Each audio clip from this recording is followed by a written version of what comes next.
Yesterday, the Oversight Project had their day in the sun in front of the Senate Judiciary Committee about Joe Biden, or maybe more accurately, Biden's staffers' use of the Autopen. Here's testimony from Theo Wold, a member of the Oversight Project.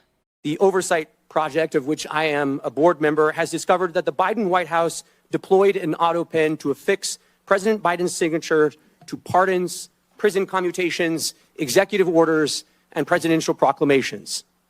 The Oversight Project's research has found that the Biden White House first deployed the Autopen to affix President Biden's signature to a proclamation on day 5 of his administration, and that there were at least 3 different Autopen signatures in use throughout President Biden's tenure in the White House.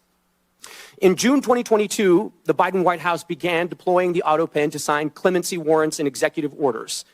Autopen use skyrocketed from there. We found that of the 51 clemency warrants issued during the Biden presidency, over half, 32 in total, were signed with an Autopen. And these include some of the most controversial acts of clemency of the Biden presidency, including death row commutations and the preemptive pardons of members of the Biden family, Dr. Anthony Fauci, General Mark Milley, and more that were issued in the final days of the Biden presidency. So, Mike Howell, take us through all that stuff that we learned yesterday. I see a very suited up Mike Howell right behind Theo as he was giving his testimony. So what did we learn? It was great. I mean, Theo absolutely stole the show. So he was there to go over the findings of the Oversight Project, but also to take it to its real basic constitutional implications, that the Biden years were a huge constitutional disaster and a flagrant abuse, in that we didn't have a president. We had a president by committee by Autopen. And he was really walking the senators through the implications, particularly of the 25th Amendment.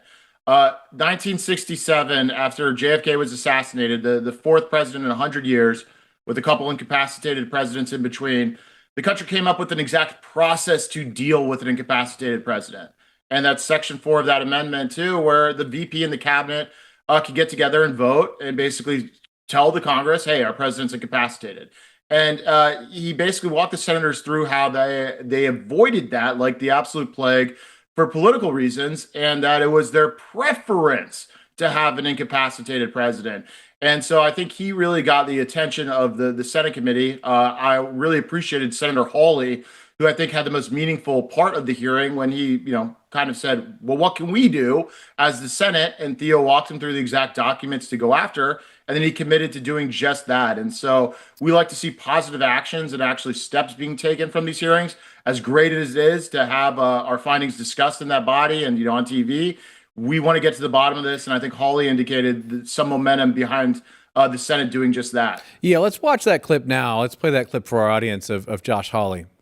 In the policy paper flow to the Oval Office, there should be a record of what documents are presented to the president when he gave his assent to the actions that are listed in those documents, whether it's a judicial nomination or it's a statutory response to Congress. Well, I think the answer is we need to get those documents. And I just say to our friends in the media over here, you guys need to be asking for those documents, and we need to be asking for them, Mr. Chairman. First off, I can't get enough of these videos. I mean, I like Theo. What he's talking about is really important. And then I like this Godfather vibe in the background I see going on. But he's not wrong. I mean, this is one of the greatest scandals in American history, potentially. So how do we go about getting those documents again? Yeah, well, it's actually the easiest investigation of all time. And I've been yelling this for a while. I know we talked about interviewing Jake Tapper and Alex Thompson because they say they know, and so just go out and ask them and make them tell you. But another very easy layup, and this is Investigations 101, is there is a control document at the White House as to who is authorized to use the Autopen and for what, and then logs of when it is used. And so Theo, with his experience of working in the Trump White House and his deep knowledge of how paper moves throughout the White House, was kind of mapping that out to the Senate. And so that's what Hawley says he's going to do. And I hope that the Trump administration, who, by the way, doesn't even need the Senate to ask to put this stuff out there, will turn it over and make it public. And then we can kind of take another investigative step to say, all right, here's who had access. Now let's figure out if Biden actually told them to sign these things, or was aware that they were being signed, or had the capacity to sign them. And so, inch by inch, we'll get there. but the Senate doing anything is a big step. Yeah, I want to take a look at Theo and Senator Ted Cruz because they did talk about exactly that. Who can sign them? How can they do it? Because we know that President Joe Biden, he was not the one really running things behind the show. Let's go ahead and take a look. Mr. Wald, let me ask you as a legal matter, if there's a law that's passed both houses of Congress and it goes to the White House, and a staffer auto-pens signing that law without the president's authorization, is that law legally passed and signed into law? No. If an executive order is issued and a staffer auto-pens it without the president's authorization, is that executive order legally binding? No. And if a pardon is issued from the President of the United States and a staffer auto-pens it without the President's authorization, is that pardon legally binding? No. I think in that 30 seconds, Mike, you see the entire conversation that we have had about the Autopen thus far with you on the show. Hey, X happens, Y happens, Z happens.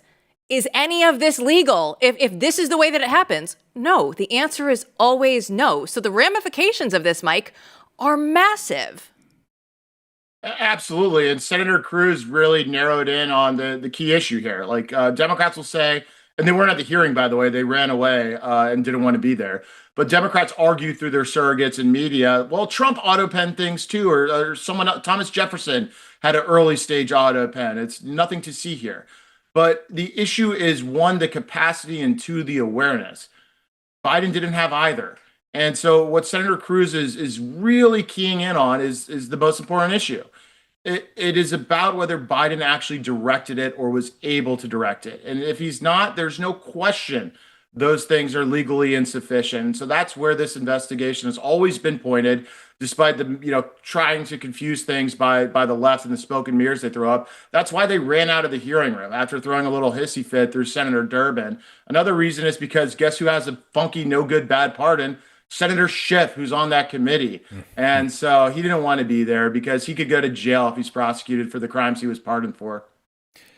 Oh, you could say that 3 times. Schiff could go to jail. I think there's a lot of people who'd be happy about that. I am happy about Cruz in that moment, by the way, when he gets in that voice, right? It's a Protestant preacher voice a little bit. And he's laying down some constitutional hammers. That's good times, good stuff. But speaking of, the president not being there, Ashley Moody had some thoughts about this. We should roll those. She really understood this problem that's been going on for a long time, where Democrats, she said, have been making a sport of hiding the health of the president.